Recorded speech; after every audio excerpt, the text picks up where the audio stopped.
Hello family, welcome back to my channel. ఈరోజు నేను చాలా హ్యాపీగా ఉన్నానండి. ఎందుకో చెప్పనా, ఇవాళ మన ఛానల్ 200 సబ్స్క్రైబర్స్ని హిట్ అయింది. థ్యాంక్ యూ సో మచ్ అండి. మీరందరూ నన్ను ఆదరిస్తున్నందుకు అండ్ మీ వాల్యుబుల్ కామెంట్స్ తోటి నన్ను ఎంకరేజ్ చేస్తున్నారు అండ్ మీరు పిక్చర్స్ కూడా పంపిస్తున్నారండి నాకైతే నేను చేసిన రెసిపీస్ అన్నింటిని మళ్ళీ. సో చాలా థ్యాంక్స్ అండి, నేను మనస్ఫూర్తిగా చెప్తున్నాను. సో ఇవాళ శుభ సందర్భాన మీకు ఒక టాప్ క్లాస్ నాన్ వెజ్ రెసిపీతో మీ ముందుకు వచ్చేసానండి నేను. సో అదే ఫిష్ రోల్స్ అనమాట, ఫిష్ బాల్స్ అని కూడా అనొచ్చు మనం. సో ఇప్పుడు ఎట్లా చేయాలో చూపిస్తున్నానండి నేను.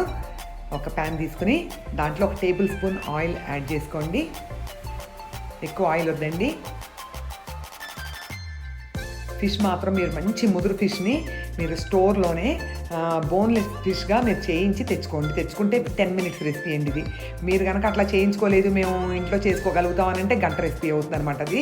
సో అందుకని మీరు బయట బాగా క్లీన్ చేసుకుని ముళ్ళు కానీ అవన్నీ సపరేట్ చేసేసి స్కిన్ అండ్ బోన్లెస్ మీకు ఇస్తారండి. అపోలో ఫిష్కి మనం వాడతాం కదా, అట్లా ఇస్తారనమాట. సో మీరు అట్లా తెచ్చుకున్నారంటే కనుక మీకు వెరీ ఈజీ, 10 నిమిషాలండి ఈ రెసిపీ అయితేను. సో మీరు అట్లా చేసి అన్నీ క్లీన్ చేయించి తెచ్చుకోండి.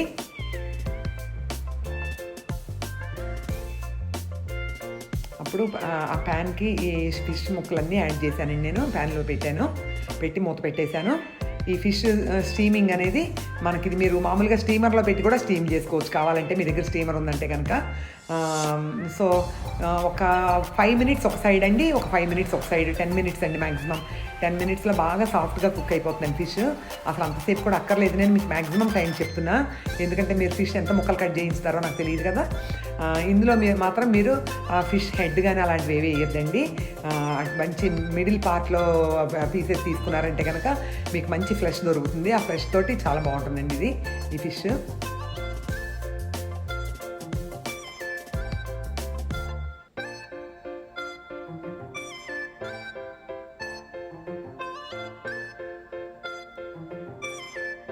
అంతేనండి, ఎవ్రీ 2 మినిట్స్కి ఒకసారి అటు ఇటు తిప్పుకుంటే అన్ని పక్కల మనకు తరోగా స్టీమ్ అవుతుంది.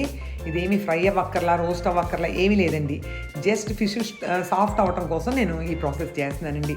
ఎందుకంటే ముళ్ళు సపరేట్ చేయాలి కదా, మనకి రా ఫిష్ నుంచి అయితే మనం ముళ్ళు సపరేట్ చేయలేము. కొంచెం కుక్ అయిందంటే కనుక దాన్ని నెమ్మదిగా సాఫ్ట్గా చేసేసి మనం దాంట్లోంచి బోన్స్ అన్ని సపరేట్ చేసేయచ్చు. చూడండి, మొత్తం బోన్స్ అన్ని సపరేట్ చేసేసాను.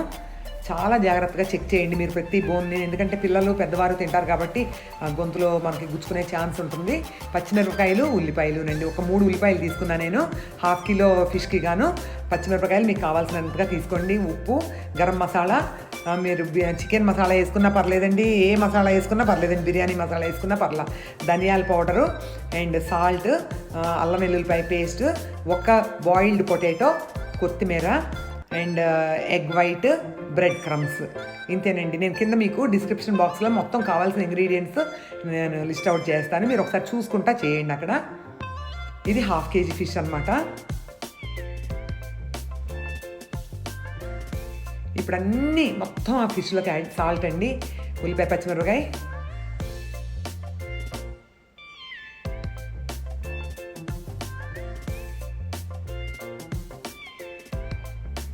కొత్తిమీర, సిలాంట్రో అంటారు కూడాను,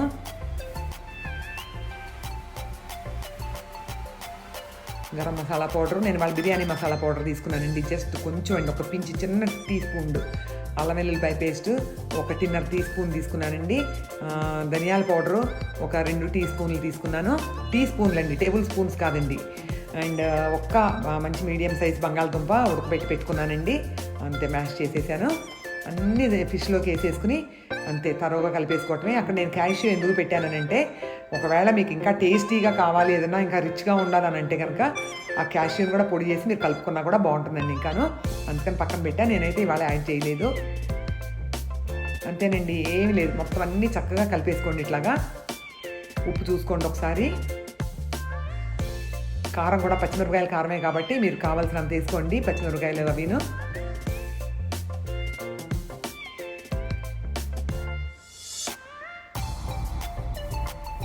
అంతేనండి, మొత్తం ఇప్పుడు ఆ మిక్సర్ అంతటిని ఇట్లా బాల్స్ లాగా చేసి పెట్టేసుకుంటున్నా. పెద్ద నిమ్మకాయ సైజ్ బాల్స్ అండి, మీకు ఎంత కావాలంటే అంత చేసుకోవచ్చు. మరి పెద్ద బాల్స్ బత్తాయికాయ సైజ్ అయితే చేయొద్దు, పెద్ద నిమ్మకాయ సైజ్ వరకు అయితే చాలా బాగుంటాయండి ఇవి తినడానికి ఫిష్ బాల్స్.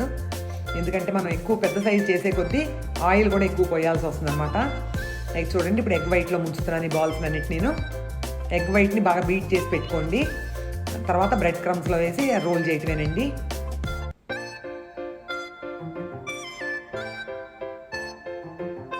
అంతే, ఎగ్ వైట్లో ముంచడం, బ్రెడ్ క్రమ్స్లో వేసేసి.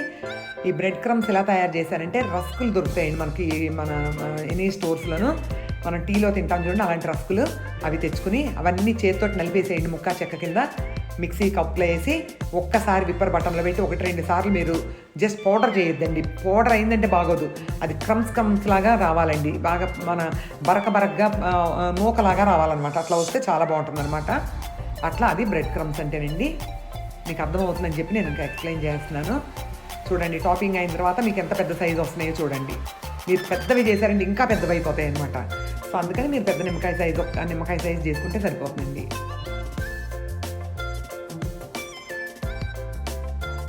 ఇప్పుడు ఈ ప్రాసెస్ అంతా అయిపోయిన తర్వాత మళ్ళీ ఇదే ప్రొసీజర్ని మళ్ళీ సెకండ్ టైం చేస్తానండి. సో 2 సార్లు చేయటం వలన ఏమవుతుందంటే మనకు ఆ పైన టాపింగ్ లేయర్ ఏదైతే ఉందో అది ఇంకా థిక్ అవుతుంది అనమాట. మనకి ఆ థిక్ అయ్యి మనకి తింటుంటే మనకి ఆ క్రంచీనెస్ అది చాలా బాగుంటుందండి, డబల్ లేయర్డ్ కాబట్టి.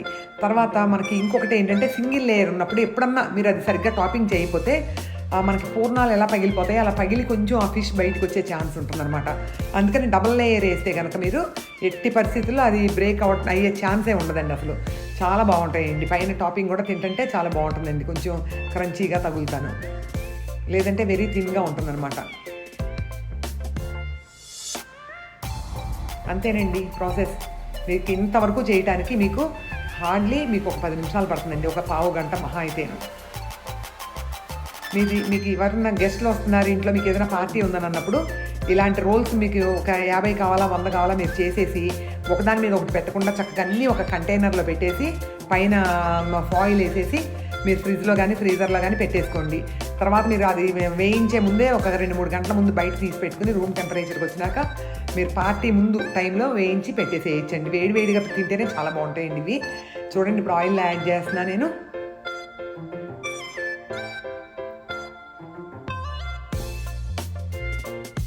ఇవి నేను మా చెల్లి దగ్గర నుంచి నేర్చుకున్నానండి. తను వాళ్ళ ఇంట్లో ఏ పార్టీ జరిగినా కూడా ఈ రెసిపీ లేకుండా మా చెల్లి పార్టీ చేయదనమాట.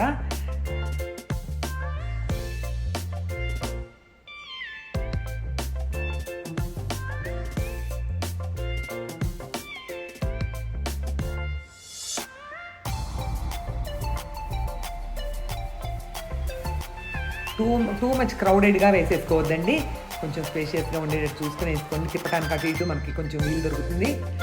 పదే కూడా తిప్పేసేయద్దు, పగిలిపోయే ఛాన్స్ ఉంటుందండి. జస్ట్ ఒకసారి ఇటు వేగింది కాబట్టి అటు రొటేట్ చేసి పెడితే సరిపోతుందండి, అంతే. ఆయిల్ అస్సలు లాగదండి, ఎందుకంటే మీరు డీప్ ఆయిల్ ఫ్రై అని మీరు భయపడక్కర్లేదు. పైన ఉన్నది మనకి డ్రై బ్రెడ్ క్రమ్స్ కాబట్టి అసలు ఆయిలే లాక్కోవండి అవి. జస్ట్ అంత వేయగానే రెడ్ కలర్ టర్న్ అయిపోతాయి అనమాట. లోపల ఆల్రెడీ మనకి కుక్డ్ ఫిష్ ఉంది అండ్ ఓన్లీ ఆనియన్సే కాబట్టి ఆనియన్స్ చక్కగా ఈ వేడికి కుక్ అయిపోతాయి అనమాట.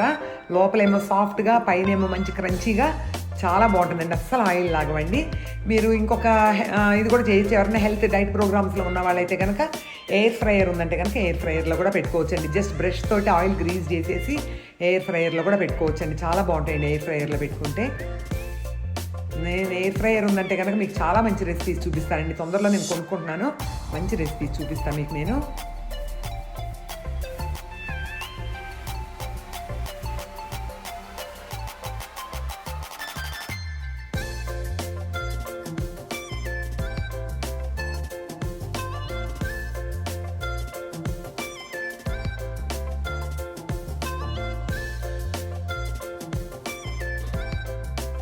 అంతేనండి, ఫస్ట్ బ్యాచ్ అయిపోయినాయి. సెకండ్ బ్యాచ్ వేస్తాను, మీకు ఒకసారి చూపిస్తాను మళ్ళీ ఎట్లా వేయాలో. చూడండి ఎంత బాగా, అసలు ఎంత అవసరంగా కనబడుతున్నాయో చూడండి.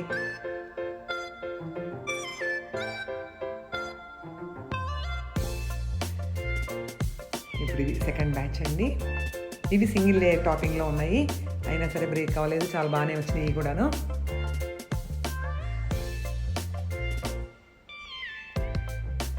ఒక్కసారి చేసి చూసి మీ ఇంట్లో ఏదైనా పార్టీకి కానీ మీ ఇంటికి ఎవరైనా గెస్ట్లు వచ్చినప్పుడు కానీ చేసి చూసి మీకు ఎట్లా వచ్చినాయో నాకు కమెంట్స్లో చెప్పండి. మీ కమెంట్స్ నాకు చాలా వాల్యుబుల్ అండి. మీ కమెంట్స్ కోసం నేను వెయిట్ చేస్తూ ఉంటాను. మీ ప్రతి కామెంట్కి కూడా ఆన్సర్ చేస్తానండి. మీరు ఇప్పుడే లైక్ చేయండి, నా వీడియోని లైక్ చేయండి, సబ్స్క్రైబ్ చేసుకోండి. లైక్ చేయకుండా చూసేసి వెళ్ళిపోతున్నారండి. మీరు ఎంకరేజ్ చేస్తే నేను ఇంకా చాలా మంచి రెసిపీస్ని మీకు చూపించగలుగుతానండి నేను. Please like, share and subscribe అండి. మీ ఫ్రెండ్స్కి షేర్ చేయండి, మీ ఫ్యామిలీ మెంబర్స్కిను, సో దట్ అందరూ ఎంజాయ్ చేయగలుగుతారు ఇలాంటి రెసిపీస్ని. Thanks for watching. Please keep watching for more recipes. Thank you so much. Namaste అండి.